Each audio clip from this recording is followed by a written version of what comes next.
Hello, good evening everyone. In the previous topics, we have discussed pharmacokinetics, absorption, distribution and metabolism. In metabolism, what we have studied that in order to excrete a drug, we should firstly make it water soluble, and this is what we have done in our metabolism topic.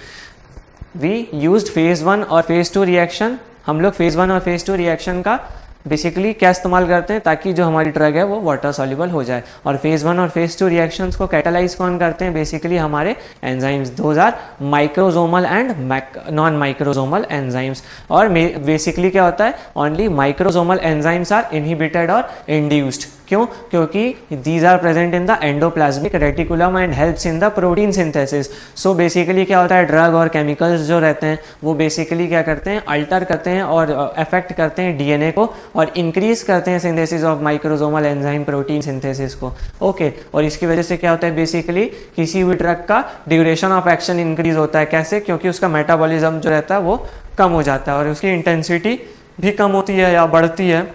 Okay, on the basis whether the drug is induced or inhibited. Now moving on towards our excretion topic. Now moving on towards excretion. So excretion means passage out of systemically absorbed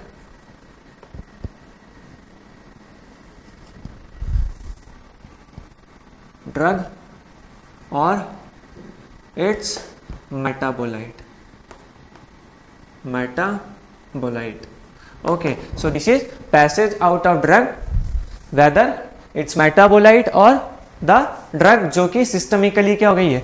absorb हुई है. ठीक है, उसको क्या करना है? हमको excrete out करना है. So passage out of drug which is systemically absorbed और absorbed is passaged out or passed out. Okay, so it occurs by excretion. Basically occurs by first most common method of excretion is through the help of kidney. So most common, mostly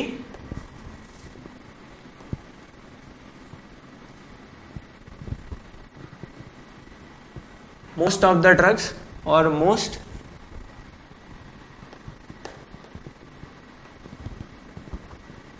drugs move out by the excretion through urine.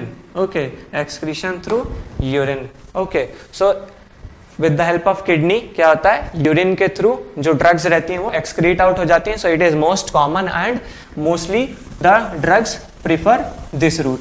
Okay, so first one is the kidney. Nextly we have with the help of feces the drug moves out. Okay, so drugs having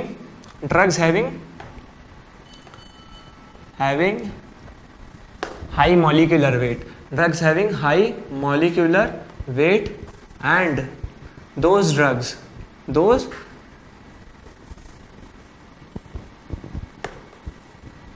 which are not absorbed.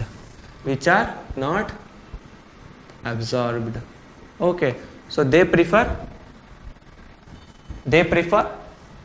to move out with the help of feces. Okay, so drug having high molecular weight and those which are not absorbed are excreted out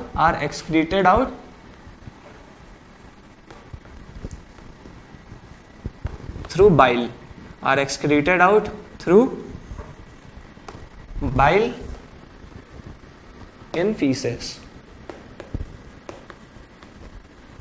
okay, so ऐसी drugs जो कि absorb नहीं होती हैं और जिनका molecular weight high रहता है वो क्या होती हैं? बेसिकली फीसेस के द्वारा बाइल की हेल्प से एक्सक्रीट आउट हो जाती हैं.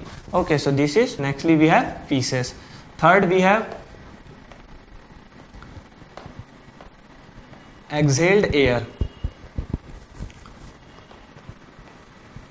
exhaled air.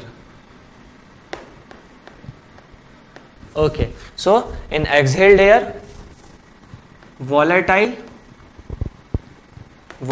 liquids and gases. Volatile liquids and gases are excreted out by the exhaled air. So this is another route.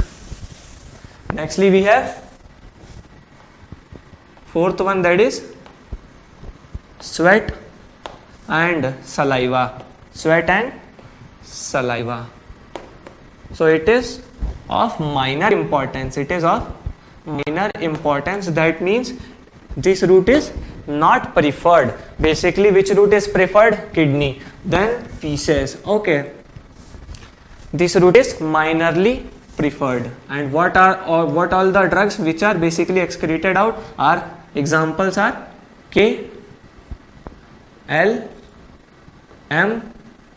Okay, KLM, that is potassium iodide, is excreted out by sweat and saliva. Lithium is also excreted out. M for heavy metals. Okay, M for heavy metals. And one more drug, that is rifampicin. LM, K, L, M and R. Okay, rifampicin. Okay, so rifampicin is another drug that is excreted out by the sweat and saliva. So this is of the minor importance. Lastly we have drugs, those are secreted out by milk. So if you administer a drug to a pregnant lady, okay, so basically what happens, the pH of the milk is slightly acidic. pH of the milk is slightly acidic. So basic drugs like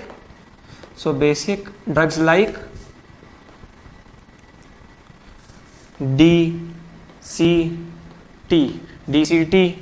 mnemonic है, इसको याद करने का. Okay, DCT and M. DCT distal convoluted tubule, हम लोग kidney वाला chapter पढ़ रहे हैं, मतलब एक्सक्रीशन पढ़ रहे हैं basically. So DCT. So in DCT we have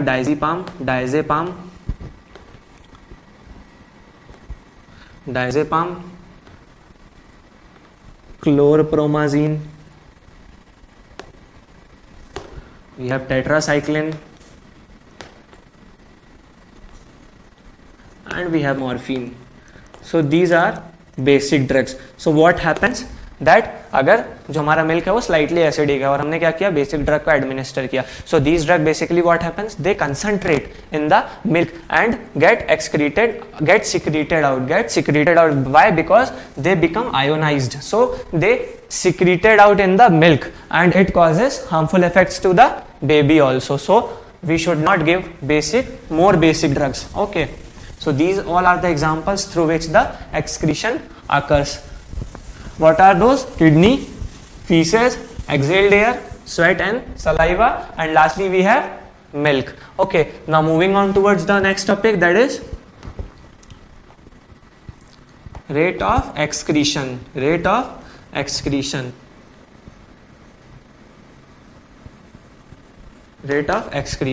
So in rate of excretion, what we have basically glomerular filtration plus tubular secretion minus tubular reabsorption. So rate of excretion depends on glomerular filtration, tubular secretion and tubular reabsorption.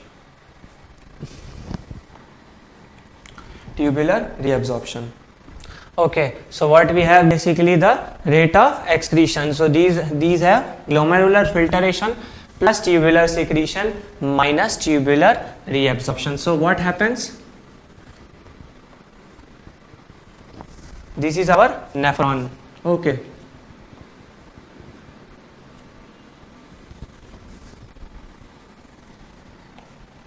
This is the rough structure of nephron, and what we have? Few channels through which water comes in. Okay, so water soluble drugs comes by these channels. Water soluble drugs enter, or lipid soluble drugs also enter, but lipid soluble drug also diffuses through the membrane. Lipid soluble drug, what happens? Lipid soluble drug diffuses through the membrane and also move through the ions or pumps, okay, or channels, ठीक है, into the glomeruli, and this is known as glomerular filtration. Okay, यहाँ क्या हो रहा है? Glomerular filtration. और यहाँ क्या होगा? When it is excreted out, so this is known as clearance. Okay, और ये क्या होता है, जैसे this is proximal part of PCT, we have proximal convoluted tubule. So this is proximal part of PCT, and here we have what we have channel, okay, or pump that moves in the ion, that moves the ions in. Okay, so it helps in tubular secretion. And what happens here? Tubular reabsorption. हम देखेंगे कि जितना glomerular filtration होता है उसका 99% क्या होता है, ट्यूबुलर रीएब्जॉर्प्शन होता है. लेकिन ये जरूरी नहीं कि हर केस में ट्यूबुलर रीएब्जॉर्प्शन आए. इट मे और may not be there. Okay, कोई स्पेसिफिक चीज की बात कर रहा हूँ, ये मैं कंप्लीटली GFR और कंप्लीटली पूरे एक्सक्रीशन की बात नहीं कर रहा हूँ. Okay, so what happens, rate of excretion equals to GF. ठीक है, glomerular filtration. So suppose we have 100 molecules those which are glomerullarly filtrated. Okay, and nextly we have clearance of 20 molecules. So what happens, approximately 80 molecules are tubularly reabsorbed. Tubular reabsorption outside phenomena, tubular secretion is inside. It is secreted into the tubules. Okay, and it is absorbed from the reabsorbed from the tubules. So approximately 80 molecules are reabsorbed. Suppose we have a condition that glomerular filtration is less than the clearance. मतलब क्या है, clearance ज्यादा है. ठीक है, clearance क्या है, ज्यादा है. Suppose we have administered 100 molecules and we are getting 150 molecules as a clearance. We are getting 150 molecules as a clearance. So what happens, tubular secretion sets in. What? Tubular secretion set in. So क्या होता है यहाँ basically 50 molecules tubular secretion ने add up कर दिए. So क्या हो गया, जो clearance हो गया वो 150 हो गया. And if we, so this is our first condition. And in the next condition, if we have glomerular filtration that is more than the clearance, so in this case tubular reabsorption set in. Tubular reabsorption set in. तो यहाँ क्या हो रहा है, suppose we are administering 100 molecules and clearance is of only the 50 molecules. So tubular reabsorption set in and 50 molecules are reabsorbed. So tubular secretion and tubular reabsorption may or may not be present. अब इसमें ये भी हो सकता है कि इसमें tubular secretion ने क्या हुआ हो, अगर कुछ एडमिनिस्टर किए फ्यू मॉलिक्यूल्स और ट्यूबुलर रीएब्जॉर्प्शन ने कुछ फ्यू मॉलिक्यूल्स एडमिनिस्टर किए और उनका टोटल का सम कितना आया, क्लियरेंस का 50. So this is our rate of excretion. Now we will going to study about the different factors which are affecting the rate of excretion. So firstly we are going to encounter that is glomerular filtration. Firstly we are going to see glomerular filtration.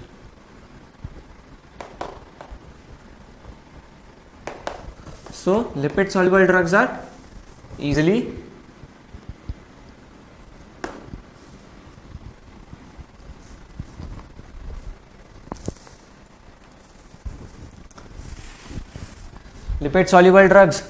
easily filtered.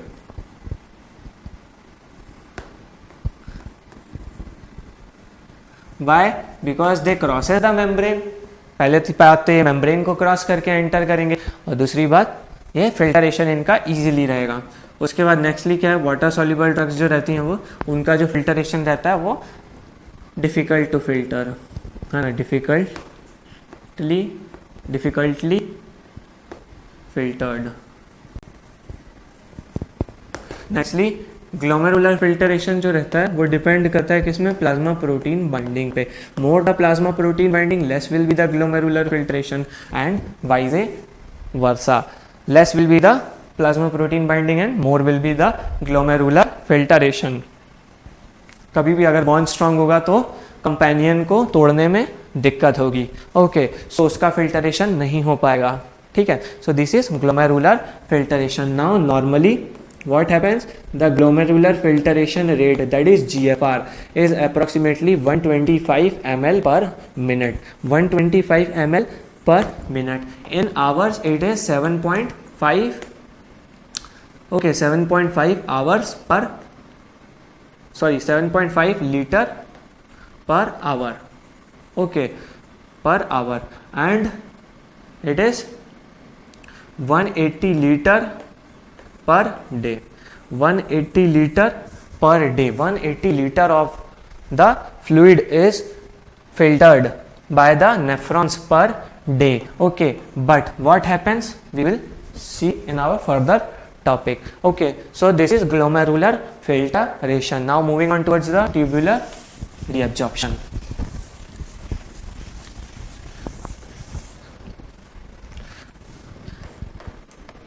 Tubular reabsorption. Okay, so in tubular reabsorption, what we have seen that normal GFR is 180 liter per day, up in which 99% is reabsorbed. Okay, so approximately 2 liter per day of the fluid is excreted out. 2 liter per day of the fluid is excreted out, in which 99% of the fluid is reabsorbed. Okay, and reabsorption किन चीजों का simple है, which are lipid soluble. Lipid solubles are reabsorbed easily and water solubles are excreted out. Water solubles are excreted out. So it basically depends on, so tubular reabsorption depends on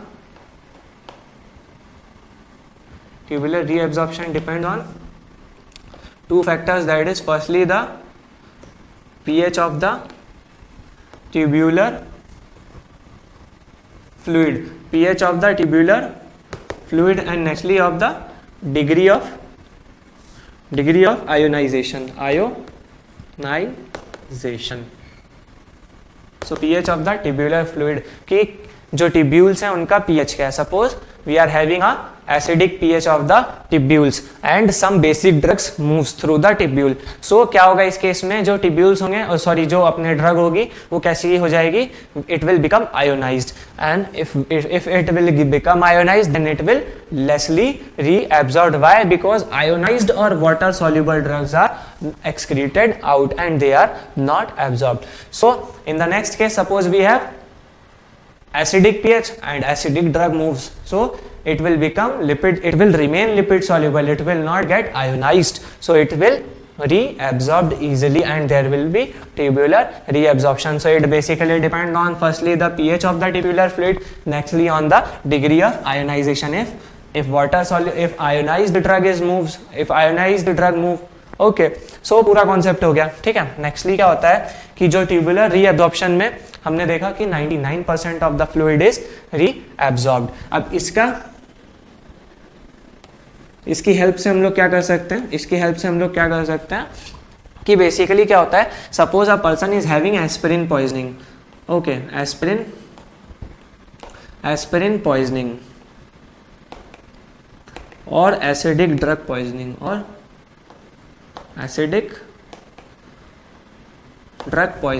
so we administer NaHCO3 which is a base.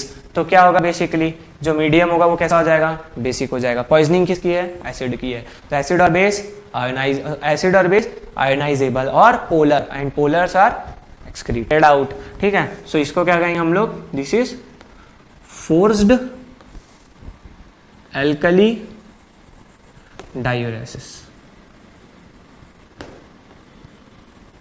Okay, क्या हो रहा है, इसकी help से बाहर substance जो रहता है वो बाहर आ जाता है. Nextly we have, suppose we have a alkaline drug and then we are administering NH4Cl, that is ammonium chloride which is acid. Okay, so this is known as, क्या होगा, मीडियम जो हो गया हमारा वो एसिडिक हो गया और ड्रग कैसी है, बेसिक. सो आयोनाइज्ड बनाया हमने और उसको क्या किया, वाटर सॉल्युबल बना के, पोलर बना के क्या किया, एक्सक्रीट आउट कर दिया. सो this is forced acid diuresis.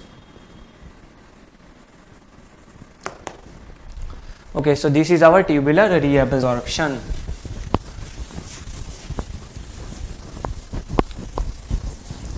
Now moving on towards the next topic, that is the tubular secretion.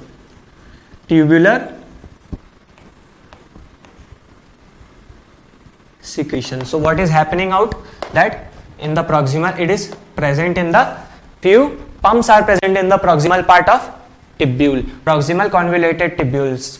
Few pumps are present in the proximal part of PCT. Okay, so these are these. It happens with the help of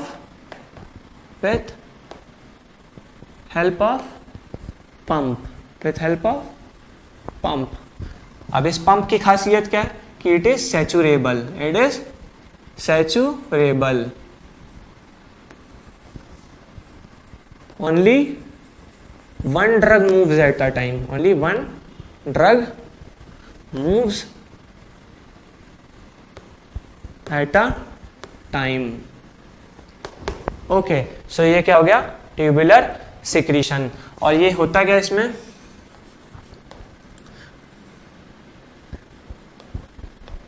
acidic and basic drugs are secreted by non-specific transport.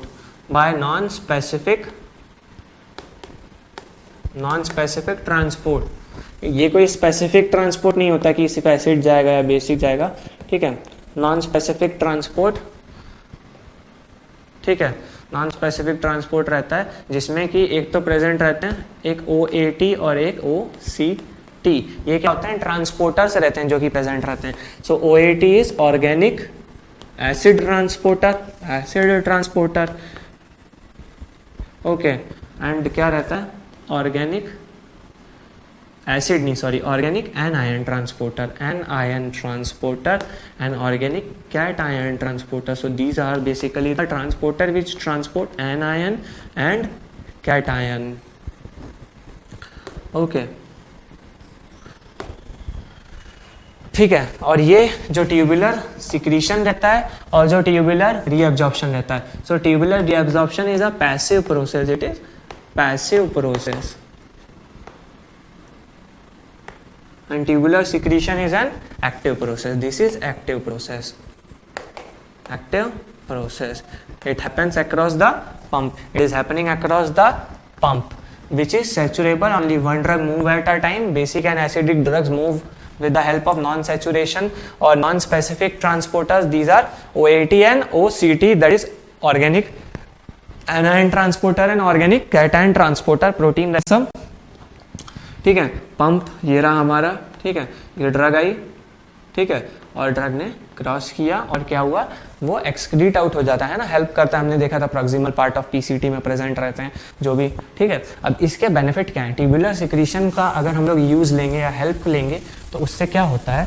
Basically we can increase the duration of action of some drug. Okay, कैसे duration of action बढ़ाते हैं? Suppose we are having a drug which is having more tubular secretion. Example is of penicillin. Okay, penicillin. What happens with penicillin? Penicillin have more tubular secretion, so it is having a less duration of action. अगर कोई drug बाहर निकल जाएगी तो उसका duration of action क्या होगा? वो अपने आप कम हो जाएगा. सो नेक्स्टली क्या करते हैं हम लोग इसको एनकाउंटर करने के लिए? That we administer penicillin plus probenecid. We give penicillin with probenecid. So when we do this, so what happens? That proben acid have higher affinity. For the pump. Higher affinity for the pump. Proben acid have higher affinity for the pump. So क्या करेगी? ये competitively क्या करेगी? ये हमारी penicillin है, ये बार बार निकल जा रही थी ट्यूबुलर सिक्रीशन के थ्रू. अब ये आ गया प्रोबेन एसिड जिसका क्या है? मोर बाइंडिंग है किसके साथ? पंप के साथ. तो ये खुद एक्सक्रीट आउट हो जाएगा, इसको एक्सक्रीट आउट नहीं होने देगा.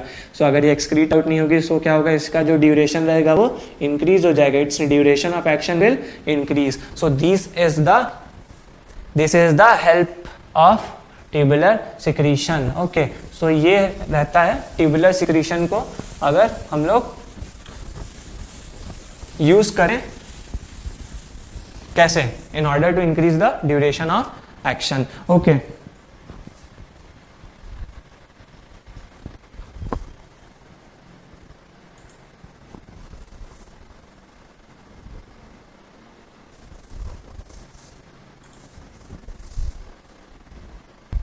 okay, so अभी तक जो डिस्कस किया हमने, इसके बाद अब हम लोग डिस्कस करेंगे kinetics of elimination. Okay, what we will discuss kinetics of elimination, और कुछ फार्मूलाज हम लोग पढ़ेंगे, some more formulas related to the elimination. Okay, so firstly we will study kinetics of elimination. और हमको काइनेटिक्स ऑफ एलिमिनेशन समझने के लिए बेसिकली क्या होता है, काइनेटिक्स ऑफ एलिमिनेशन में हम लोग फार्मूलाज पढ़ते हैं. Okay, elimination. So kinetics of elimination समझने के लिए हमको बेसिकली 3 चीज़ों का नॉलेज होना चाहिए. That is clearance, CL, F stands for bioavailability. So जहाँ आपने बायो अवेलेबिलिटी का टॉपिक पढ़ा हो, बायो अवेलेबिलिटी, तो वहाँ आप लोग सिंबल बना लीजिएगा व्हाट, F. ठीक है, F एक सिंबल बना लीजिएगा बायो अवेलेबिलिटी का. And nextly we have to be sure with volume of distribution. So इन 3 चीज़ों का बेसिकली नॉलेज होना चाहिए, जिसमें से वॉल्यूम ऑफ डिस्ट्रीब्यूशन हमने पढ़ लिया, बायो अवेलेबिलिटी हमने पढ़ लिया. Now we will going to study clearance and few more formulas in kinetics of elimination. Okay, so the first formula that we have is rate of elimination. What we have, rate of elimination.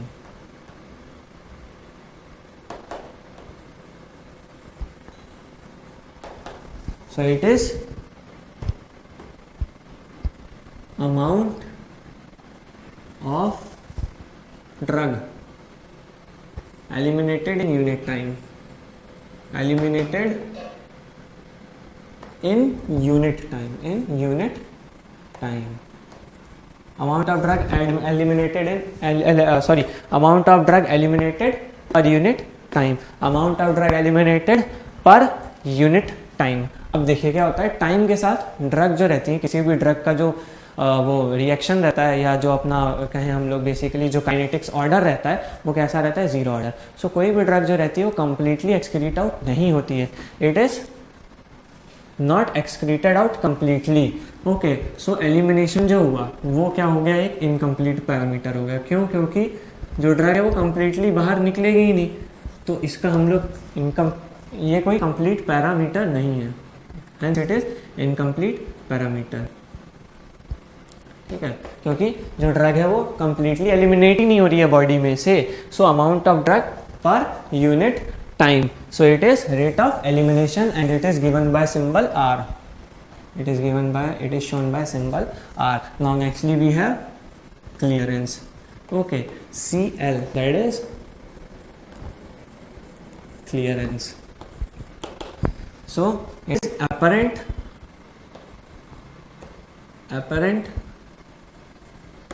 volume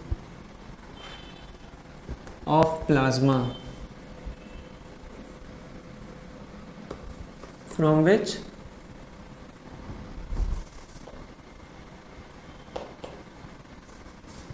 drug is eliminated in unit time.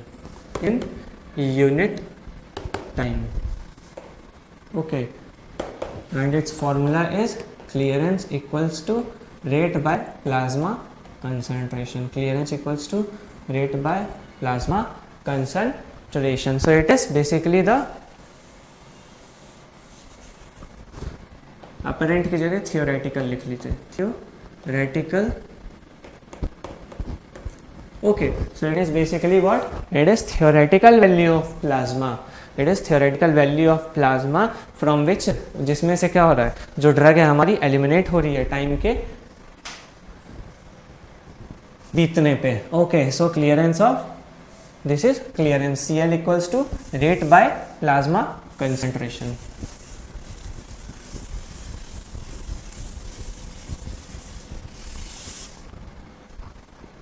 और क्या होता है कि अगर clearance ज़्यादा रहता है, ठीक है, तो जो ड्रग होगी वो शॉर्ट एक्टिंग होगी, उसका जो ड्यूरेशन ऑफ एक्शन है वो कम हो जाएगा.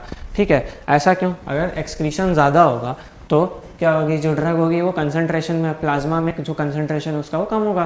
प्लाज्मा में कंसंट्रेशन कम होगा तो क्या होगा, उसका ड्यूरेशन ऑफ एक्शन जो होगा शॉर्ट हो जाएगा. सिमिलरली किसी भी ड्रग का अगर क्लियरेंस कम होता है, so it will be long acting. Okay, its duration of action will increase. So these are the factors on which duration of action also depends. Now nextly moving on towards the hepatic extraction ratio, another formula, hepatic extraction ratio.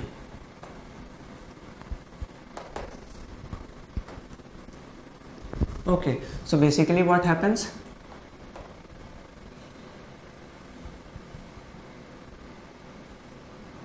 Artery और ये क्या हो रहा है, when निकल रही है. So suppose 100 molecules are going inside and 20 molecules are excreted out. Okay, so 80 molecules क्या हो गए, मेटाबोलाइज हो गए. 80 molecules क्या हो गए, मेटाबोलाइज हो गए. या कहें कि 80 molecules बाहर निकल रहे हैं, ठीक है, और 20 molecules क्या हो गए, मेटाबोलाइज हो गए. So this is hepatic extraction ratio. That is,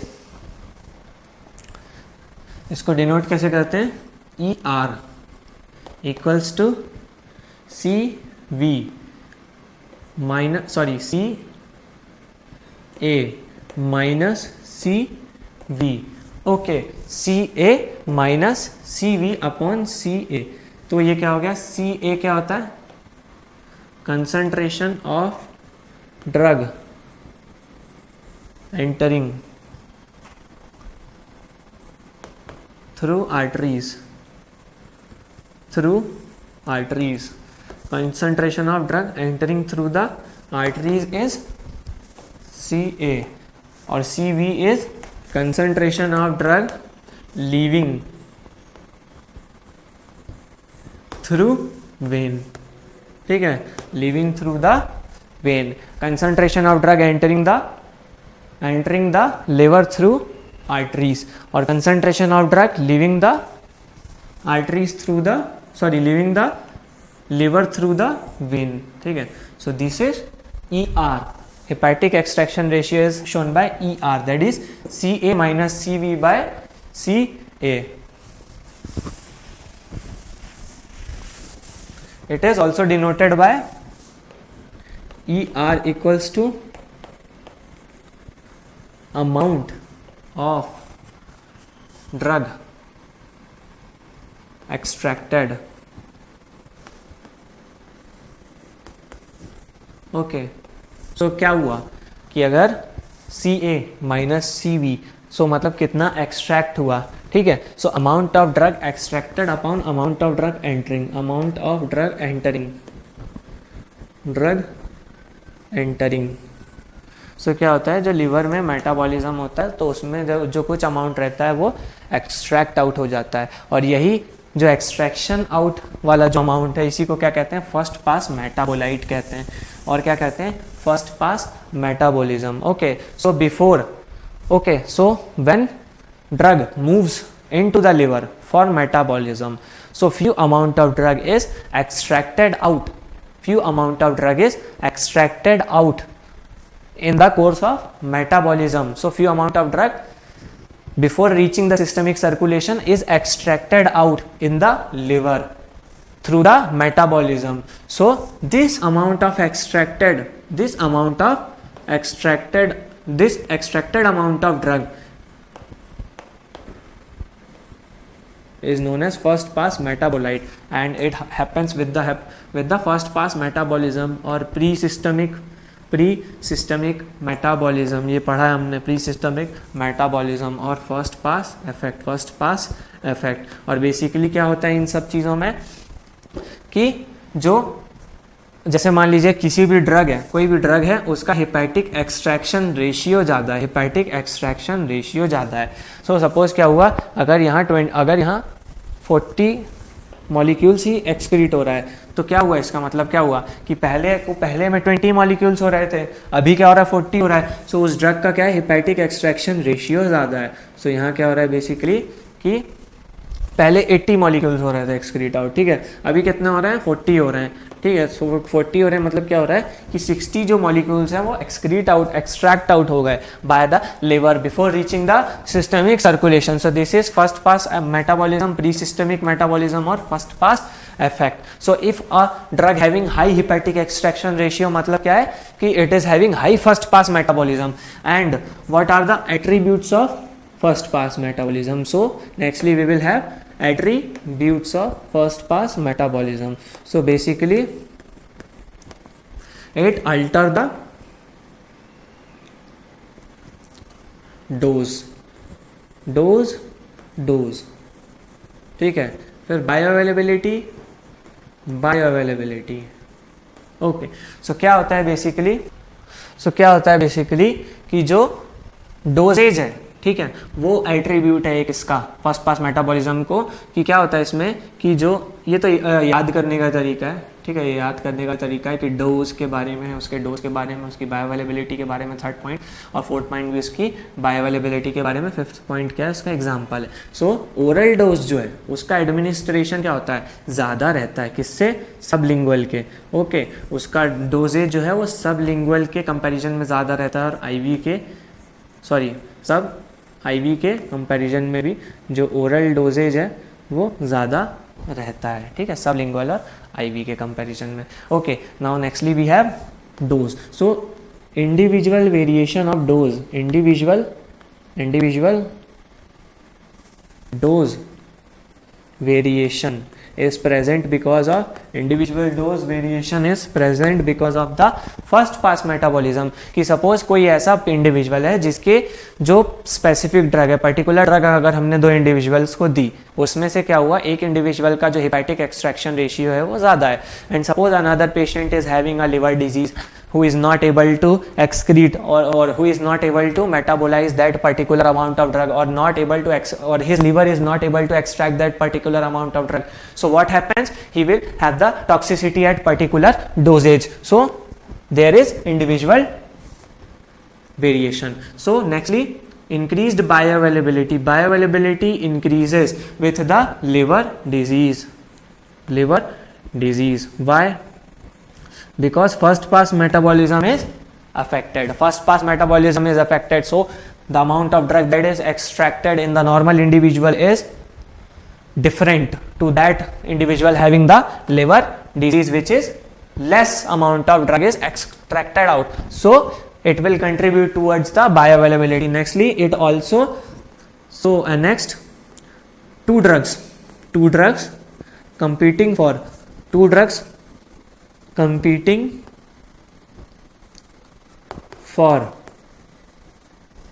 first pass metabolism have high bioavailability. The drug having less first pass metabolism will have high bioavailability. अगर दो ड्रग्स compete कर रही हैं फर्स्ट पास मेटाबॉलिज्म के लिए, तो एक ड्रग जो होगी उनमें से उसका बायोअवेलेबिलिटी ज़्यादा होगा जिसका लेस एक्सट्रैक्शन हो रहा है, ठीक है. सो ये भी क्या करता है, बायोअवेलेबिलिटी को इंक्रीज करता है. So these are the attributes. Okay, now nextly we will move towards the examples of drugs, those having very high first pass metabolism. So these drugs are P, A, G, A and L. These drugs are पागल drugs. तो इसमें क्या है, P, G and L. So P for procaine, okay, procaine. G for GTN हमने पढ़ा था, इसीलिए हम लोग इसको क्या करते हैं, इसको सब लिंगुअली एडमिनिस्टर करते हैं. And lastly we have lignocaine. So पागल drugs have high first pass metabolism. So these drugs are not administered orally. हमने GTN का एग्जांपल देखा था अपने प्रीवियस लेक्चर्स में कि it is administered sublingually. Okay, so it is administered sublingually. So this is our hepatic extraction ratio. Now moving on towards the half life. अब जैसे ये क्या हुआ, फॉर एग्जाम्पल, हाँ, नेक्स्ट क्या है, हाफ लाइफ. Half life. मेरे को लग रहा था कोई चीज़ छूट रही है, लेकिन ऐसा कुछ नहीं है. नेक्स्टली क्या हुआ, हाफ लाइफ और प्लाज्मा हाफ लाइफ. ये एक ही बात है, हाफ लाइफ, ठीक है. और इसको और कैसे डिनोट कर सकते हैं, it is denoted by T half. So it is denoted by T half. Time in which plasma concentration of drug becomes 50% of the original value, 50% of the original value, so it is half life. so ये भी एक attribute है जो हमको इसमें पढ़ना पड़ेगा. Time in which the plasma concentration of drug become 50% और half, plasma concentration becomes half of the original value. So this is our example of half, this is definition of half life. Now moving on towards the example. So in the example we have basically writing pad, that is PAD. So P2A and D3, so 1, 2 and 3. Okay, so now moving on towards the example. So we basically have penicillin G. Okay, we have phenobarbital,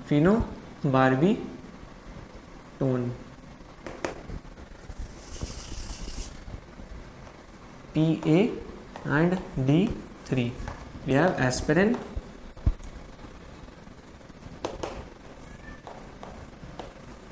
digoxin,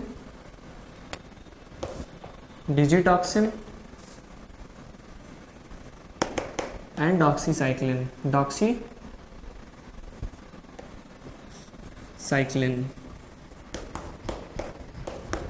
Okay, so penicillin B having 30 minutes, penicillin G having 30 minutes of half life, phenobarbital having 90 hours. Okay, so phenobarbital जो रहता है वो 90 hours में excrete out हो जाता है. Nextly we have aspirin, which is excreted in which have half life of 4 hours. Okay, so nextly we have doxycycline, that is having half life of 20 hours. Nextly we will have digitoxin having half life of 7 days.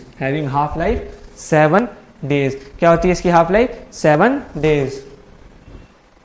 Now we have digoxin, that is having half life of 40 hours. Okay,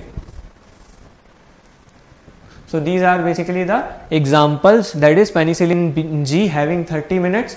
Okay, phenobarbital having 90 minutes, aspirin having 4 hours, digoxin having 40 hours, digitoxin having 7 days and doxycycline having 20 hours. Okay,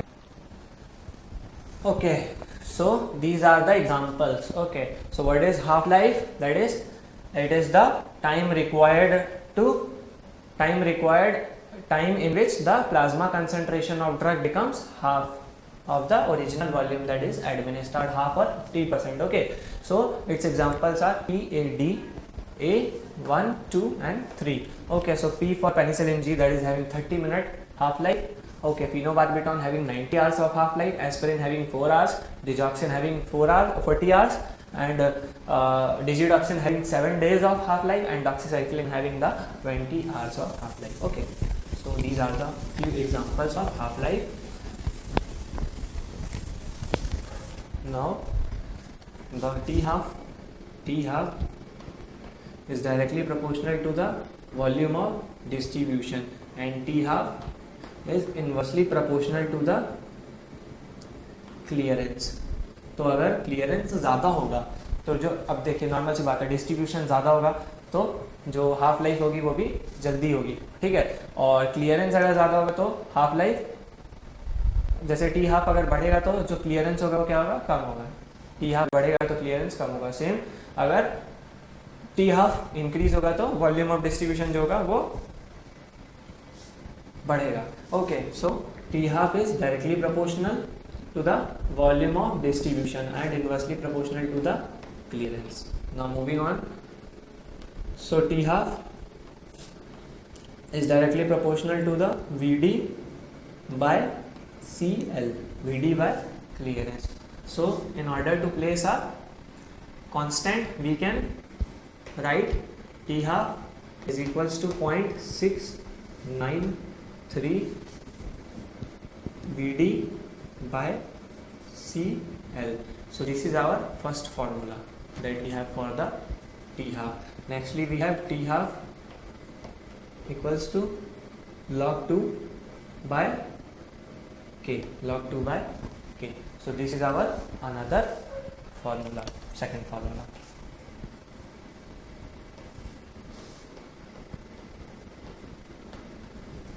For calculating the t half. Okay.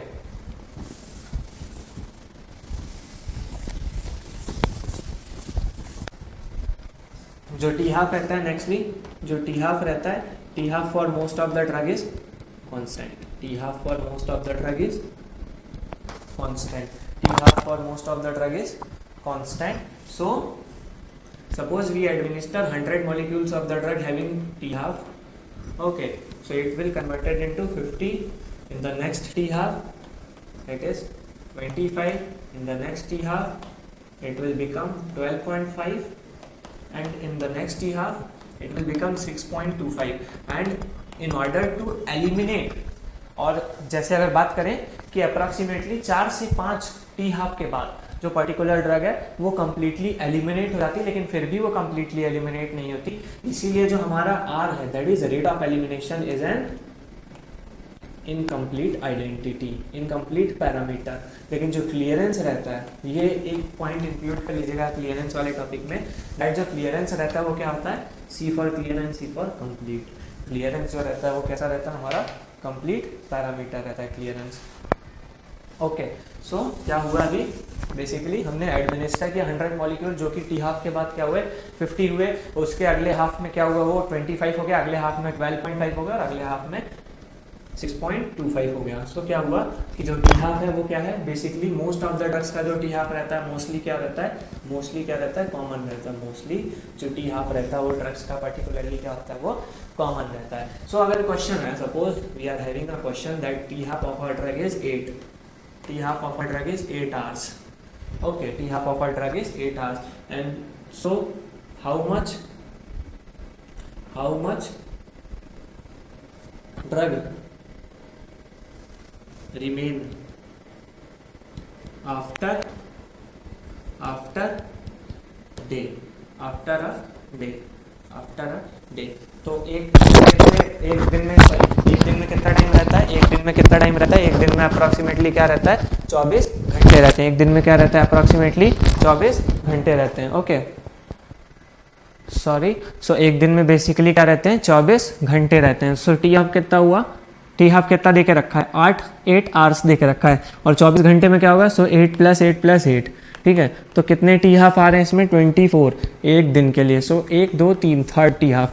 सो एक में क्या हुआ, 100 molecules थे, तो कितना हुआ T half, 50. Next T half में क्या हो रहा है, 25. नेक्स्ट टी हाफ में क्या हो रहा है, 12.5. So how much drug will remain after the day. So 12.5 molecule, 12.5 will remain after the day. और अगर हमको ये निकालना है कि कितना एक्सक्रीट हुआ, next question is how much is excreted out, how much of the drug is excreted. So 100 - 12.5 that is 67.5. ठीक है, okay, sorry, 100 - 12.5 that is we have 5 13. Okay, 13 7. Okay, so 87.5. ठीक है, 87.5 of the drug is excreted in approx the, मतलब throughout the day. So this is our T half. And what are the clinical uses of the T half. T half हमको क्या बताता है, ठीक है. सो plasma half life और T half tells us about the duration of action,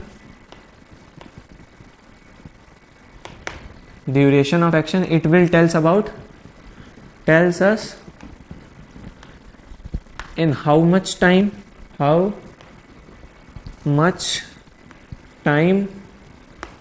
the steady state will reached.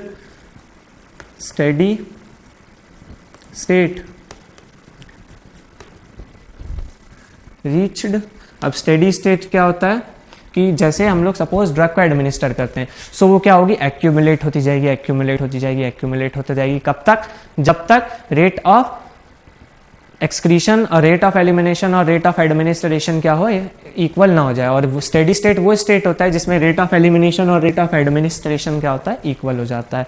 Okay, so it will tells about the duration of action, ठीक है, it will tells us about the duration of action, ठीक है, tells us about the steady state and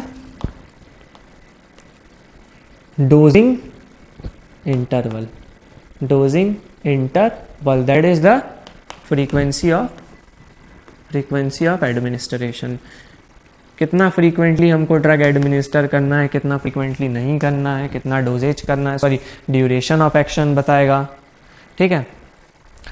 तो ये बताता है हमको basically dosing interval, मतलब कि फ्रीक्वेंसी ऑफ एडमिनिस्ट्रेशन। ये डोज के बारे में क्यों नहीं बताता है, it does not tells about dose because dose is present in the unit gram, और ये क्या हमको टाइम बता रहा है, सो डोज के बारे में नहीं बताएगा, it will tells us about the dosing interval, ठीक है। सो सपोज अगर प्लाज्मा कंसंट्रेशन बाय टाइम है ना, अगर क्या करेंगे हम लोग,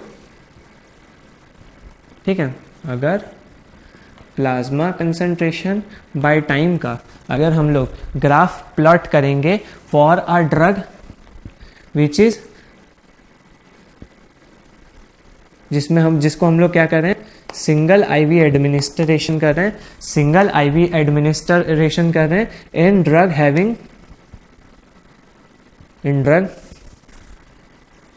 having single compartment distribution, in drug having single compartment distribution, ठीक है, और having first order of following okay, और फॉलोइंग द, ठीक है, सिंगल आईवी एडमिनिस्टर किया हमने ऐसी ड्रग का जिसका कि जो डिस्ट्रीब्यूशन है वो कैसा है, single compartment distribution, having following the first order of kinetics, following first order elimination, following first order elimination. So the graph that is plotted is of the, ठीक है, so जो ग्राफ प्लॉट होगा ये basically कैसा रहेगा, semi log graph, कैसा रहेगा, basically semi log graph रहेगा, ठीक है, सेमी लॉग ग्राफ, ठीक है। तो ये बेसिकली कैसा रहेगा, सेमी लॉग ग्राफ रहेगा, जिसमें कि दो वैल्यूज रहेंगी, दो टी हाफ आएंगे, जिसमें कि बेसिकली एक तो जो अल्फा टी हाफ आएगा, ठीक है, और एक बीटा टी हाफ आएगा। एक क्या आएगा, अल्फा टी हाफ आएगा जो कि डिस्ट्रीब्यूटिव टी हाफ को बताएगा, जिस फेज में डिस्ट्रीब्यूशन हो रहा है, ठीक है, डिस्ट्रीब्यूशन, ठीक है, डिस्ट्रीब्यूशन टी हाफ, और एक बीटा वाला जो रहेगा वो कैसा बताएगा, वो एलिमिनेशन बताएगा, एलिमिनेशन टी हाफ रहेगा। और यही जो एलिमिनेशन टी हाफ रहता है, इसी को बेसिकली हम लोग क्या कहते हैं, प्लाज्मा हाफ लाइफ। इसी को बेसिकली हम लोग इसी का जो इसका जो स्लोप रहता है, स्लोप ऑफ द, ठीक है, slope of the elimination T half जो रहता है, slope of the elimination T half जो रहता है, वो बेसिकली हमको क्या बताता है, it will tells us about the plasma half life, ठीक है, हाफ लाइफ। सो अगर प्लाज्मा कंसंट्रेशन बाय टाइम का अगर कोई ग्राफ प्लॉट करेंगे ऐसी ड्रग के लिए जिसका सिंगल कंपार्टमेंट डिस्ट्रीब्यूशन हो और वो फर्स्ट ऑर्डर एलिमिनेशन को फॉलो कर रही है, सो इसका जो ग्राफ आएगा वो कैसा आएगा, सेमी लॉग ग्राफ आएगा। कैसा, semi log plasma concentration by time graph, ठीक है, सेमी लॉग ग्राफ आएगा इसका। और इसके जो सेमी लॉग ग्राफ आएंगे इसमें दो टी हाफ आएंगे, जो एक तो जो आएगा वो अल्फा से डिनोट करेंगे, so it will tells about the distributive T half, and the nextly will tell about the elimination T half, and slope of the elimination T half will gives us the value of the half life. In the next lecture we will discuss basically the order of kinetics, steady state, okay, and we will nextly start with our pharmacodynamics. Thank you.